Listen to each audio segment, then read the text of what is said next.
Olá a todos, meu nome é Zacarias, do canal Topógrafo Prático. Hoje vou fazer esse vídeo aqui falando sobre geodésia. A geodésia, a procura da forma perfeita da Terra.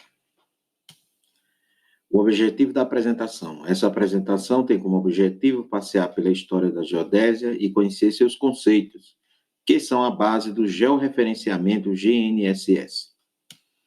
Definição. Geodésia é a ciência que tem como objetivo a determinação da forma e dimensões do nosso planeta, bem como a determinação dos parâmetros definidores do campo da gravidade, com o acréscimo de uma outra componente, que são suas variações temporais. No entanto, com o desenvolvimento da aeroespacial, a sua área de atuação inclui hoje outros componentes do sistema solar, como, por exemplo, a selenodésia, que tem como objetivo o estudo da forma, dimensões e movimento da Lua. Falando da Terra, concepção esférica. Há 2000 anos atrás, em Alexandria, vivia Eratóstenes. Eratóstenes viveu nos anos de 235 a 195 a.C. Com observações e operações muito simples, como regra de 3, durante o solstício, né, em Alexandria, né, ele observou, né, que numa cidade vizinha chamada Siena,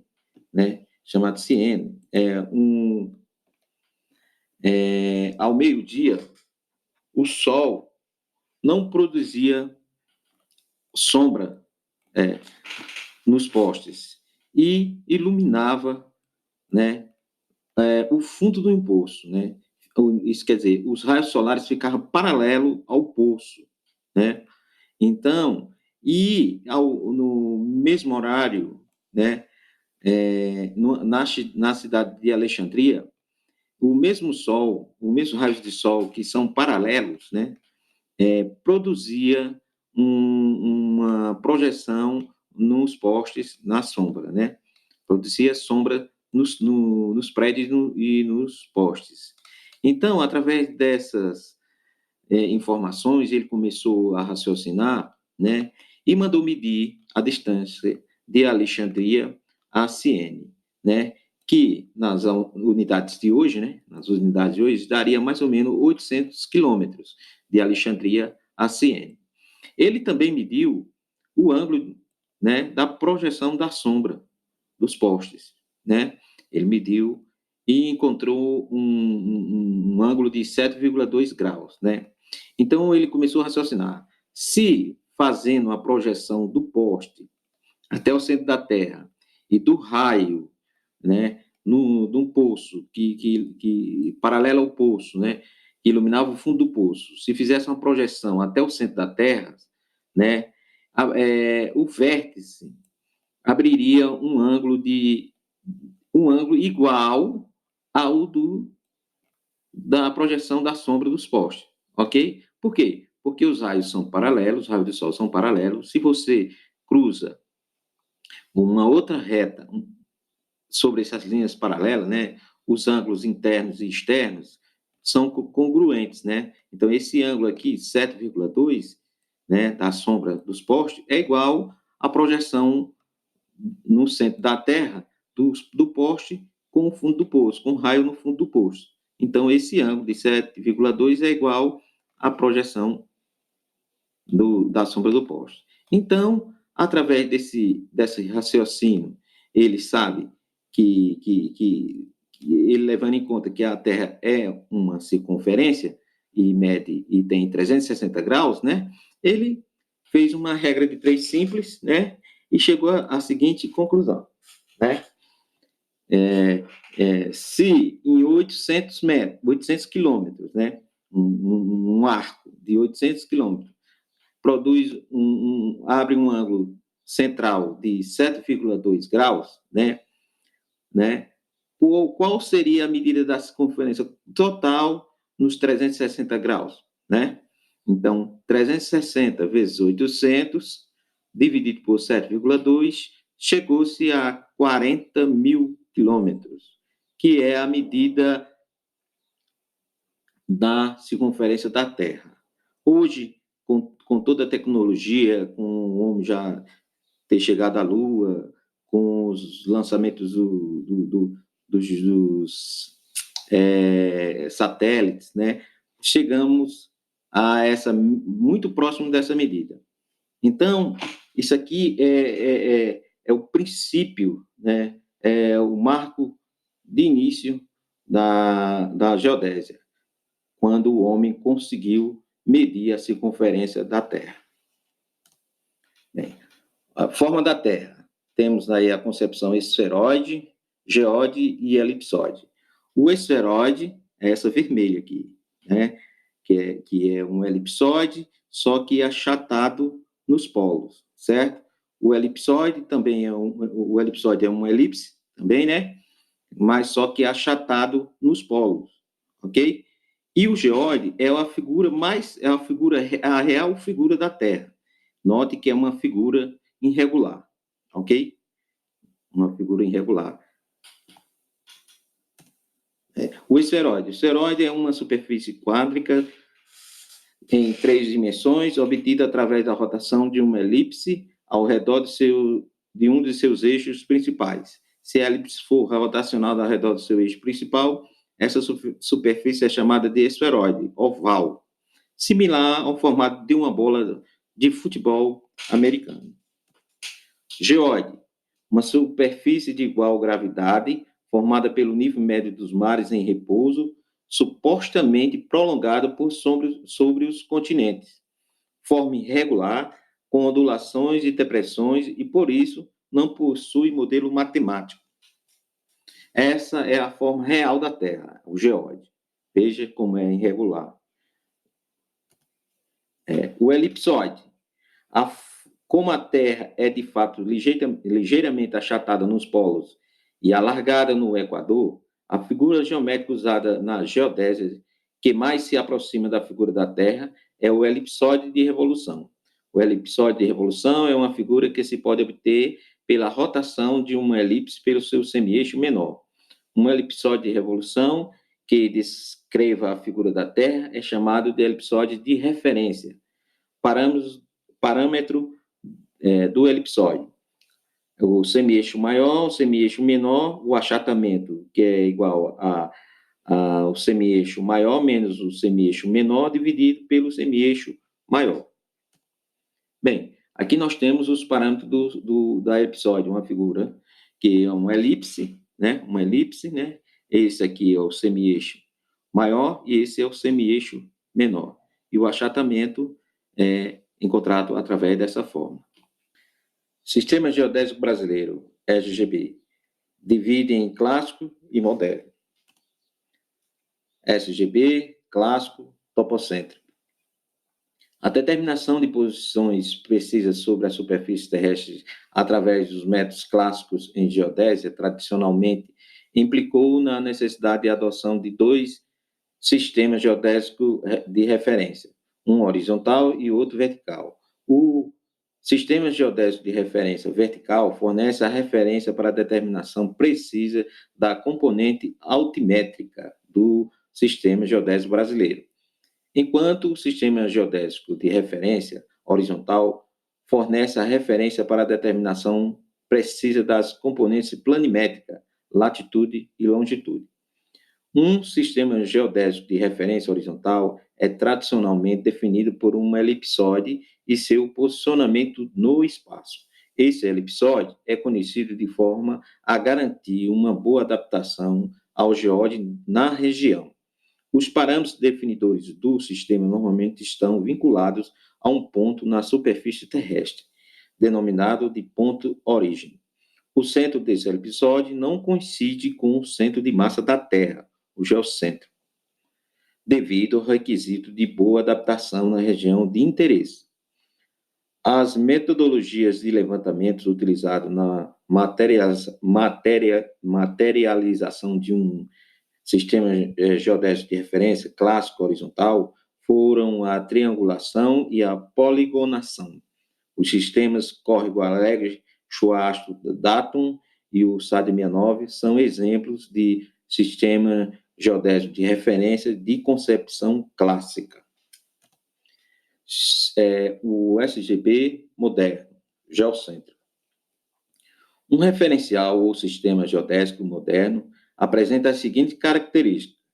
Sua definição pressupõe a adoção de um elipsoide de revolução cuja origem coincide com o centro de massa da Terra e é com o eixo de revolução coincidente com o eixo de rotação da Terra. A sua materialização se dá mediante o estabelecimento de uma rede de estações geodésicas com coordenadas tridimensionais. Estas coordenadas são estabelecidas através de técnicas de posicionamento espacial de alta precisão. Sendo assim, as medidas são relacionadas a um sistema cartesiano tridimensional 3D com origem geocêntrica. IBGE 2000. Sistema geodésico brasileiro é composto de um datum geodésico, rede planimétrica, altimétrica, o datum de Ibituba, estação maregráfica do Porto de Santa Catarina, gravimétrica, RBMC e softwares como MapleGeo 2015 e PPP. Quanto ao método de determinação e orientação, divide-se em clássico e moderno. O sistema de geodésico brasileiro que foi adotado como o datum Córrego Alegre, foi adotado na década de 50, o qual tinha como vértice o ponto Córrego Alegre e o elipsoide internacional de Raifort, de 1924, como superfície de referência, sendo seu posicionamento e orientação determinadas astronomicamente.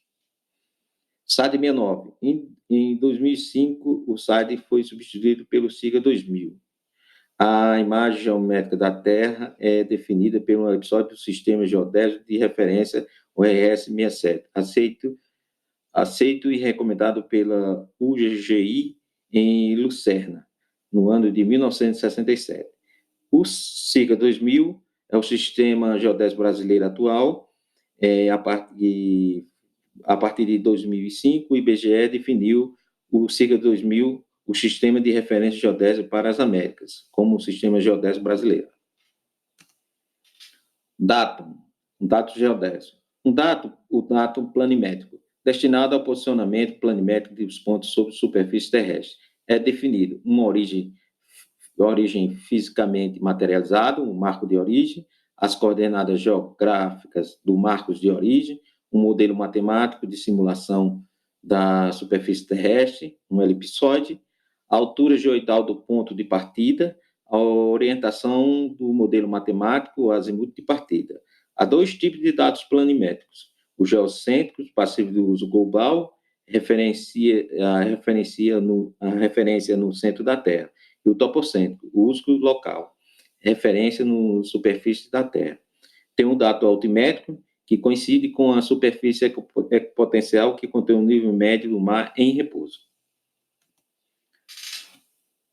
O Sistema Geodésico Brasileiro, DAT-SAT 69. O datum planimétrico do elipsoide internacional de 1967 tem como semi-eixo maior 6.378.160 metros. O semi-eixo menor, 6.356.774,72 metros. E o achatamento de 1 por 298,25. Topocêntrico, e o vértice chuado da cadeia de triangulação do paralelo 20 graus sul, em Minas Gerais. Essa aqui são as coordenadas do datum SAD 69. A latitude de 19 graus, 45 minutos, 41,6527 segundos sul. A longitude, 48 graus, 06 minutos, 04,0639 segundos este, né?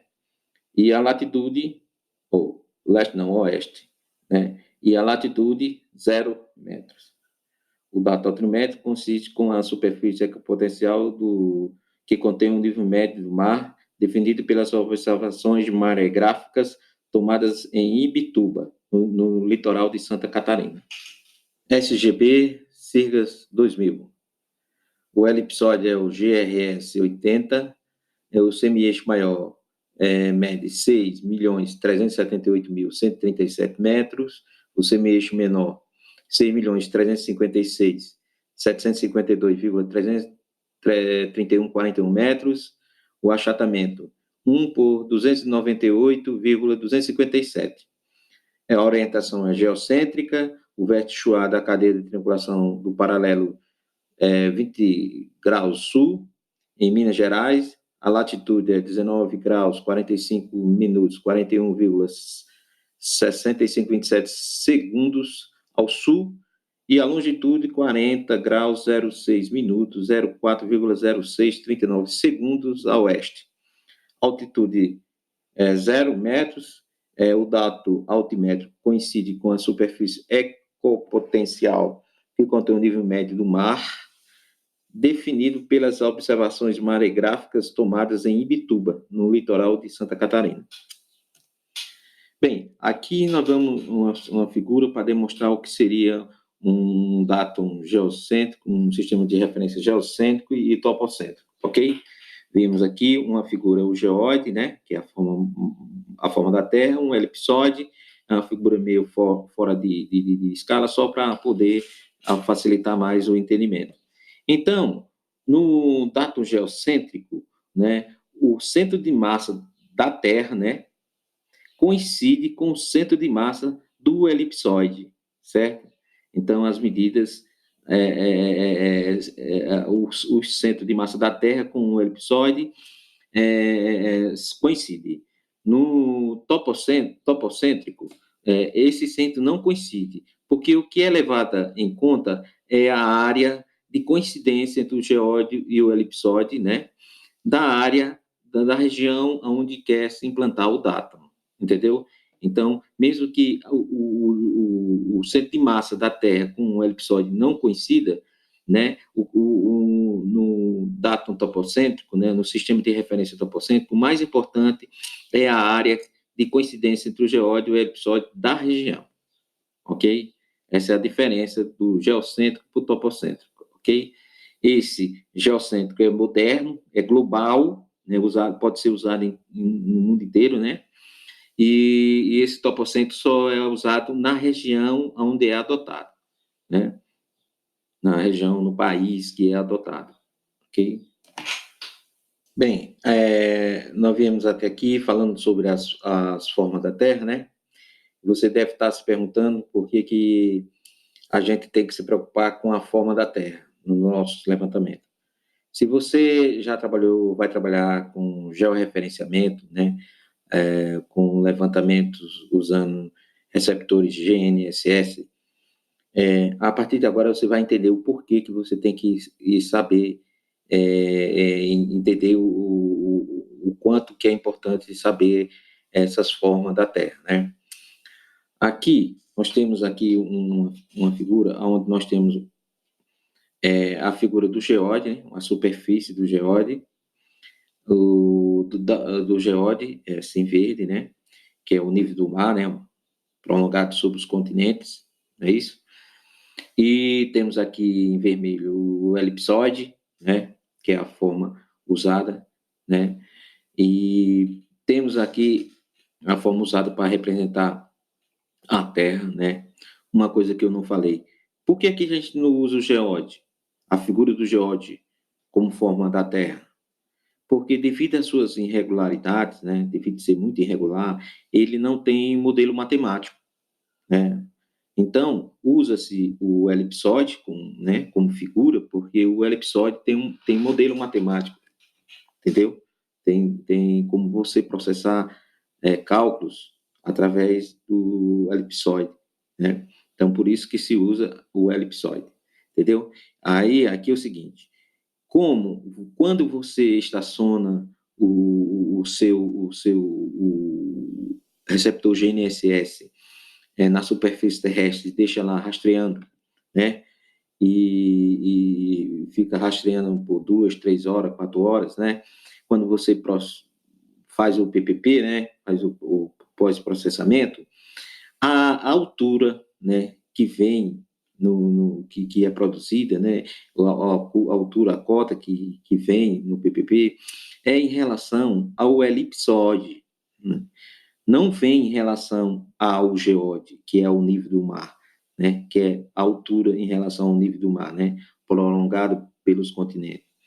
Então, para você obter essa altura em relação ao geode, é preciso que você conheça a ondulação geodial naquele local aonde você está rastreando, entendeu?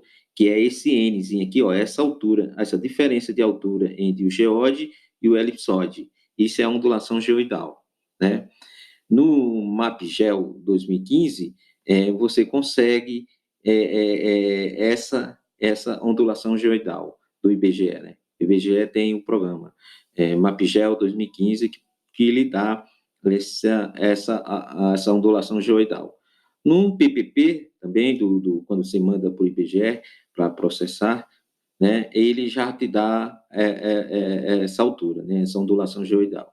Então, você diminui a altura elipsoidal menos o geode, aí você tem a cota em relação ao nível do mar. Ok? Vamos lá.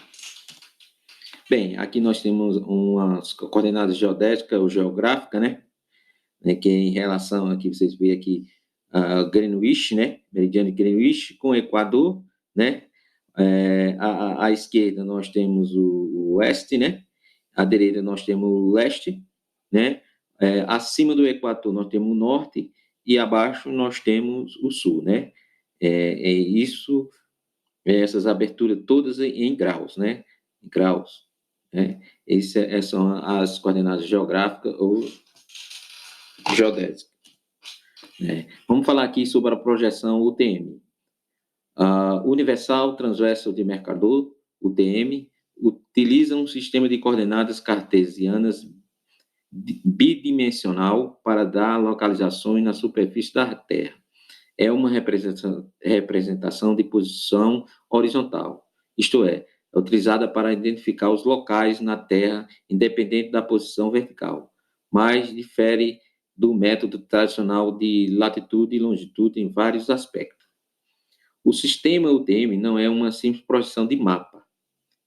Em vez disso, ele divide a Terra em 60 zonas, cada uma banda de 6 graus de longitude, utilizada uma projeção do Mercador transverso secante em cada zona. O sistema UTM resulta na composição de 60 fusos distintos que representam a superfície da Terra. Cada fuso tem a amplitude de 6 graus de longitude. Em latitudes, o sistema é limitado pelos os paralelos 84 graus norte e 80 ao sul, onde as deformações ainda não são significativas. Para latitudes maiores é utilizada a projeção estereográfica polo universal, sigla em inglês de UPS, de Universal Polar Stereographic. Em muitos aparelhos receptores do sinal do sistema de posicionamento global consta a opção de coordenadas UTMs/UPS. Bem, aqui é a representação, né, das zonas, né, a quantidade de zonas, né, que dividida aqui no vertical, né, são 60 zonas, né, e temos aqui, cada quadradinho desse aqui é uma zona, ok? Cada quadradinho desse aqui que nós temos é uma zona, né? Vamos adiante. Pronto. Aqui é uma coordenada UTM, certo? Veja aqui, né?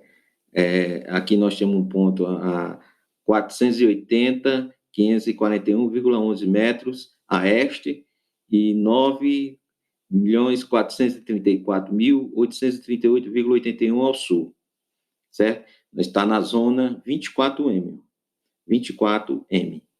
entendeu? Essa é a coordenada UTM. Receptores GNSS. GNSS, Sistema de Navegação Global por Satélites. Os receptores GNSS são classificados em 4 tipos: código CA, cadastral, L1, também chamado como topográfico, L1 e L2, também conhecido como geodésico.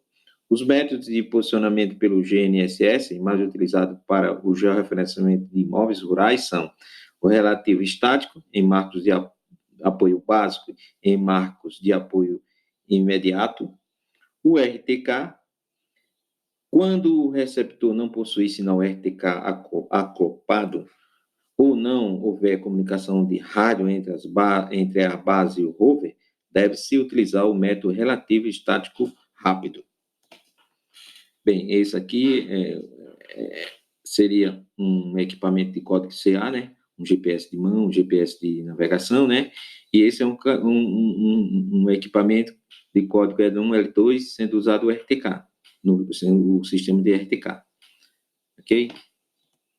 Bem, aqui eu trouxe uma figura de um PPP, né? Um posicionamento por ponto preciso, feito pelo IBGE, né? Você rastreia e manda os dados em Hynix, né? É convertido em Hynix para o IBGE e ele devolve esse relatório. Queria chamar aqui a atenção para que ele dá as coordenadas geográficas, geodésicas, né? Latitude e longitude, da altura em relação, essa altura aqui é o que nós vimos lá, em relação ao geóide, ao elipsoide, ok? Essa altura aqui é a altura em relação ao elipsoide. Tá as coordenadas em UTMs, né? E o meridiano central, desse ponto onde foi rastreado, certo? E aqui, ó, o modelo geoidal é dado pelo MapleGeol 2015. Aqui você tem a ondulação geoidal, que é 2 da altura, né, que nós vimos lá, que é a diferença entre a altura do elipsoide para o geóide, que deu 2,22, certo? Repare que se você diminuir isso aqui, ó, a altura do elipsoide, 237,44 menos a ondulação geoidal, você chega na altura ortométrica. Essa é a altura ortométrica é a altura que você deve usar, é a cota que você deve usar após na execução da obra aonde você estiver trabalhando. Certo? Aqui é a precisão em relação ao tempo de rastreio, né? Em 1 hora, em 2 horas, 4 e 6 horas, ok? Bem, no mais, muito obrigado, né? Pedir para vocês se inscreverem no canal e se possível, se inscreva no canal, acione o sino de notificações, compartilhe, deixem comentários, críticas, sugestões. O canal está aberto a qualquer crítica. Eu procuro aqui trazer uma linguagem mais próxima do campo, né? E me desculpe aí, mas nós estamos aqui para tirar as dúvidas. Qualquer dúvida que for postada aí nos comentários, com certeza eu vou tentar responder. Ok? Muito obrigado. Compartilhe com os amigos. Eu tenho notado que eu tenho muitas horas, muitas visualizações e tenho tido poucas inscritos. Então, eu peço para você se inscrever. Estou precisando que vocês se inscrevam.